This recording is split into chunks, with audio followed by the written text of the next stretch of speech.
Of course, it's been a conversation with George R. R. Martin without asking how he's balancing these projects with the long-awaited sixth and final book. It's not the final book, so I think they meant to say sixth and then following that, the final book. The Winds of Winter in A Song of Ice and Fire series. Unfortunately, I am 13 years late, he says. Every time I say that, I'm like, how could I be 13 years late? I can tell you. It says, I don't know. It happens a day at a time. Yeah, your unwillingness to finish this book because you're not interested in it anymore happens a day at a time. And as I've said, like, he's not going to finish the damn series. They probably should have split Winds of Winter into two, and it would have been a 5 or 6 year wait in between parts 1 and 2, because that's essentially what they did with Feast for Crows and A Dance with Dragons. But you would have gotten something out. Like, he was releasing chapters, and this thing is so big, I think he still would. He stopped doing that because he went back to the drawing board because he doesn't want to finish. What are the factors involved? The ending of Game of Thrones. You know, he's kind of fat and happy now. He's not he hit it really big much later in life. He's more of a TV guy anyway. You know, it's not like he did tons of fantasy series. Most of his series were short stories or shorter books. You know, like, this is his one take on science fiction and stuff. And mostly science fiction and Twilight Zone-esque writing, which is what he's really good at. And he bit off more than he could chew. And when you try to subvert, and I'm air quoting here, the tropes of Tolkien, you kind of set yourself up to fail, because as many people have brought up, eventually you have to have a hero. You have to have a hero's journey, and the hero has to be victorious. It can't be some post-modern nihilistic, and we all walked away sad and everybody died and blah, blah, blah. Like, you can't have that ending. You can have a bittersweet ending. You can have an ending that's sad, but it has to be satisfying. It has to be a satisfying ending, and you need to do the hero's journey at that point. There are heroic sad endings. For example, Spartacus.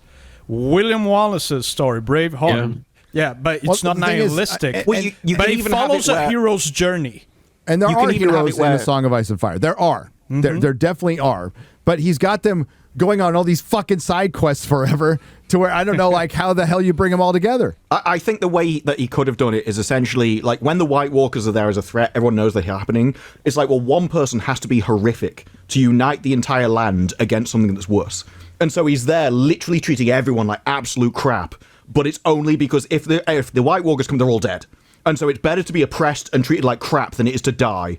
And that way you can still tell a dark story, but you know that this guy had no other choice. And so he would like to do good, and he's doing the best he can in a horrible situation. That's about as evil as you can get and still have a good guy win. Well, yeah, I don't know. Like, you're setting up Jon Snow and Daenerys, right? Like, you're setting them up to be the saviors of Westeros that are eventually going to fight at the end, or have to do basically a reverse of the prophecy of the Azor Ahai, where he kills her at the end. I think the show generally got the ending. That's what it's going to be. Bran's going to be king.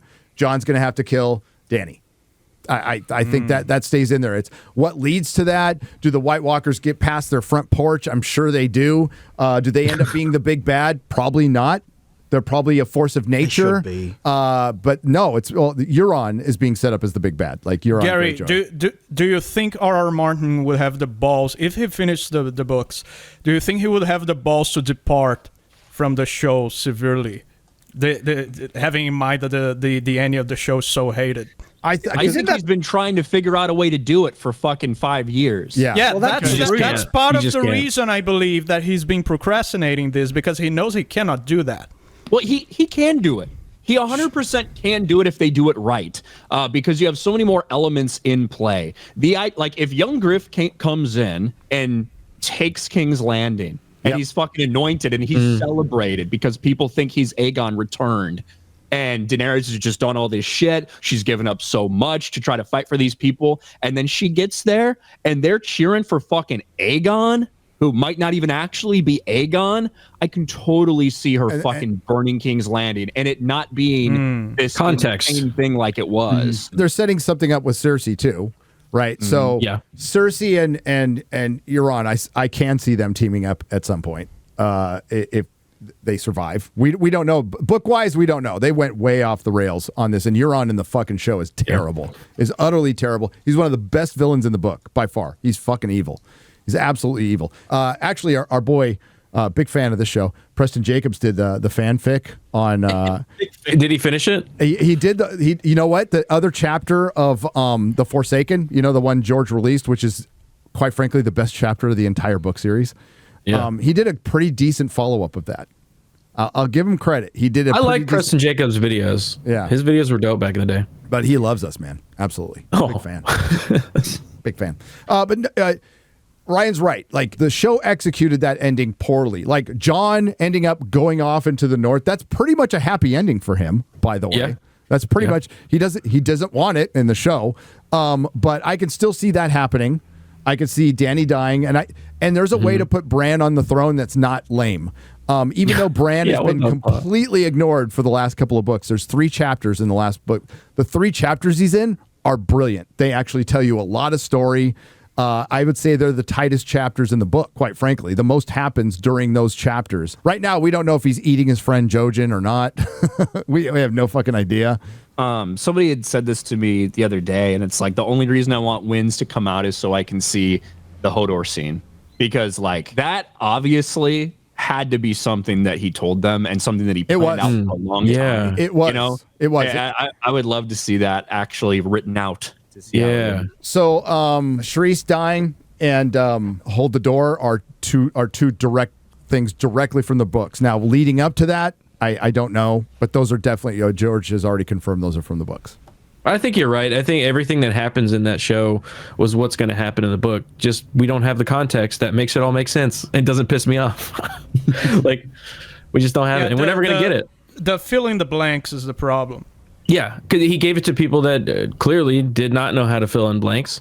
Well, they kind of forgot about the blanks. So. Yeah, you know. Now we have ChatGPT. He could ask ChatGPT. It'd be better They than also shouldn't Dan be and Dave. required to. I think even if he hadn't written the books, he should have written the story out in enough detail that they knew the events that were happening, and then they just filled in the lines. They stopped like talking. the actual speech. Yeah, you're right. And they stopped talking for whatever reason. Don't know what was behind it, but after season 4, their communication was nil. And we've always put all of this on Dan and Dave. Yeah. Always. At some point, we have to look at George's fat, fucking, retarded, lazy bitch, woke ass too, right? And say that maybe this fucker doesn't work well with people, and maybe he doesn't get things to people when they need it. Maybe he fucking doesn't like the idea that some people might like other people's works more than his. Like, maybe he's a fucking bitch. Maybe George R.R. Martin is a fat piece of shit.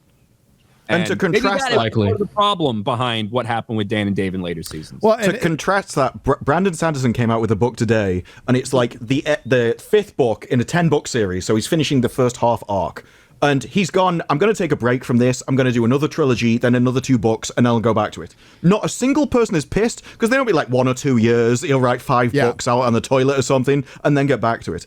It's only when you start taking the piss with your audience, like Patrick Rothfuss as well, there's a few authors that do this, that people start getting angry. People are very accommodating as long as you let them know what's going on. Mm-hmm. Yeah, you would think like a creator worth half their salt, even the really out there avant-garde ones, they have a certain commitment to their own work and wanting to finish it. Now, some take longer than others, and that's fine. 13 years on this book is fucking ridiculous. He's not going to finish, and he just needs he needs to release control and let somebody else do it, and he can be around to map it out, or just be honest with everybody and say, I'm not going to finish. Robert Jordan had a degenerative disorder where he knew he was going to die, so he spent his last time like sketching the outline and wrote the final chapter, and then left it for his wife to choose the person that would take over. Ooh. It was basically the best you will ever get for a series, because he knew it was going to happen and he wrote it all out. But if you can't be bothered, and if you don't care, because, well, you obviously don't care if you can't be bothered, then just hand it off to somebody else. Just get your publisher or whatever to do it. They'll happily take over. And then Do you think could he work doesn't want someone else to do it? No, yeah, he's Probably not. He Probably wants the credit, but he could even hire a ghostwriter at this point. That's what I was thinking too. he could. I don't think Pride will let him do that, though. Yeah. I would let somebody else do it so that you can blame them when it goes wrong. Yeah, that's what I do. Hey, scapegoat. Yeah. But if it's really good, then they get the credit. But Like all those bits were my bits. Well, no, then you take the credit for choosing them. You're like, no, it was all my idea right from the start. It's a win-win. He's still George R. Martin. It's still big, but the publisher, not that I'm going to feel sorry for a publisher, how much have they fronted him for this book already? Oh, yeah. Oh, they got to be pissed. Yeah. So, yeah. That's why he doesn't come out and say, I'm not going to finish it. But, man, that was pretty close. That was pretty close. It was pretty damn close. Nerdrotic.com. Please subscribe.